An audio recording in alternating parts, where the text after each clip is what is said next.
We are back with the panel. NBC News Chief White House Correspondent Kristen Welker, also co-anchor of Weekend Today. Ashley Parker is the Senior National Political Correspondent for The Washington Post. Cornell Belcher is a Democratic pollster. And Danielle Pletka is the Senior Fellow at the American Enterprise Institute. All right, let's talk midterms. I want to start, Kristen, with the person you cover every day, Joe Biden, in his own way, acknowledging the shift in momentum. Take a listen. I think that we're going to see one more shift back to our side the closing days. And let me tell you why I think that. We're starting to see some of the good news on the economy. Ah, there it is. They're looking for the good news on the economy. Right. Again, Kristen, they seem to acknowledge that things turned against them in the last couple of weeks. They have acknowledged that, and a lot of Democrats think that the president is being overly optimistic there. By the way, a couple of things that are notable. What is he trying to do to shift things back in the other direction? He's trying to put the spotlight on Roe in this very fascinating way of almost trying to turn back the clock and saying, remember the outrage that you felt on the day that Roe was overturned? Because what's happened is there's a sense that that outrage is now baked in the cake, right? That these polls that we're seeing get much closer, and with voters largely focused on issues like threats to the democracy and the economy, that there's not a whole lot more wiggle room there. And also putting the focus on the economy. He had that announcement this week that he was going to release 15 million barrels from the Strategic Petroleum Reserve. That, by the way, caps an announcement that he had already made. So I think the impact on gas prices is going to be pretty minimal. It allows him to show, though, that he's working on this problem. And I think to send a message to Democrats more broadly, we can't just be talking about abortion. His message to them is we need to talk about the economy and also, Chuck, crime, which has been a big issue in some of these very close races, particularly Pennsylvania Senate race. Ashley, I got to put up another quote here from Nancy Pelosi from the beginning of this week, an interview with Punchbowl News. We'll have to message it better in the next 3 weeks ahead. I think we're in great shape. Other people don't want to believe that. She was talking about the economy. Yeah. What are you messaging better in 3 weeks? Well, this has been the challenge that has been bedeviling the administration since last fall when they started experiencing inflation, right? We reported today that there was a big debate in the administration about how they should talk about it. And some people argued to sort of try to not address inflation, at least early on, head on. You may recall when they kept on calling it transitory. Of course, it was not transitory. And they wanted to focus on the good economic indicators like the low unemployment rate.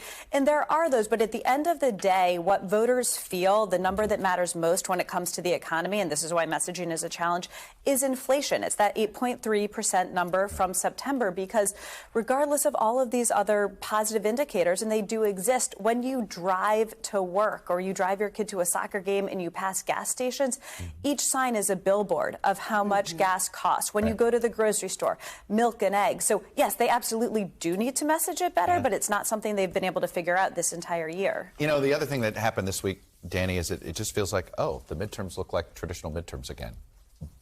There's always the but for. In this case, it's but for Trump and but for abortion rights. But everything else looks like a traditional midterm. Well, I mean, I think we're going to see, aren't we? Soon enough, thank God. I cannot You don't wait. want any more ads? No, I don't want any ads? more, or email or anything else. No, look, I mean, I think it's...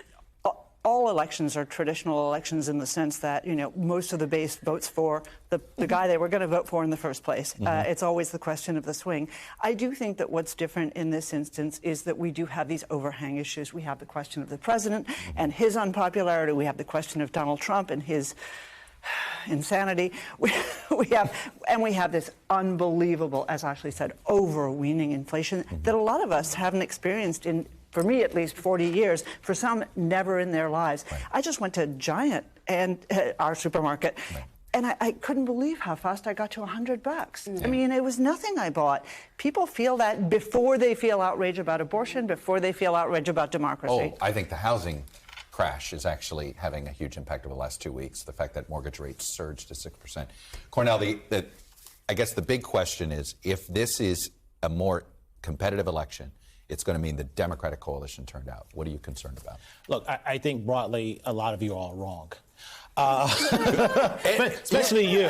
You may be. We're going to find out in 16 days or 25,000 years, however long it takes to count the ballots. Look, you know, momentum shifts back and forth. I don't know if we got so much momentum shift or we're actually shifting the momentum in our narrative. Look, look at what was the NBC's news generic Democratic support in October of 2018? It was 48%. What is it right now? It's 47%. Shift? I don't know. Right now, and I think an NBC poll shows it, we have an enthusiasm like we've never seen before. And what we already know in some of these battleground states, we have more people early voting than we saw in 2020. This is not going to be your regular midterm election by any Cornell, chance. The thing about our poll that really struck me is how familiar it looked. It looked like the Virginia exit poll when you looked at enthusiasm, rural versus the suburban. Suburban was good.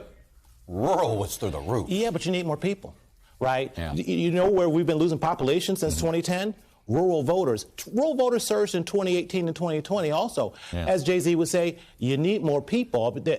And look, underneath look, I think a lot of the polling numbers, the top lines may not be accurate because it's all about the universe, and we don't know what the universal voters are going to be. Well, speaking of the universal voters, and the fact, one thing I pointed out was the fact that African Americans were not at the same level of interest in this election as other parts of the Democratic coalition. The Barack Obama campaign schedule is about to get busy, isn't it? It is about to get very busy. He's going to be in Georgia. He's raising money, Milwaukee, Las Vegas. I'm still waiting. Well. Where is Philadelphia on here? Good question. I assume he's going good to question. Philadelphia? Well, we'll have to see. But that race, for obvious reasons, they're being very careful about who they invite. I think it's worth noting we're seeing a lot of former President Obama on the campaign trail, not as much of the current president. And he's really sort of breaking with the past, Chuck, because he's holding these sort of issues-focused events where he can talk about what he thinks are his successes, but not those traditional big rallies. I'm told that's going to change in the final week. But I'm old enough notable. to remember when a sitting Democratic President Obama needed to look to a former Democratic president named Bill Clinton to help. The explainer-in-chief. It's funny how the former presidents all That's seem to look better in hindsight, except for one current former president these days. Thanks for watching our YouTube channel. Follow today's top stories and breaking news by downloading the NBC News app.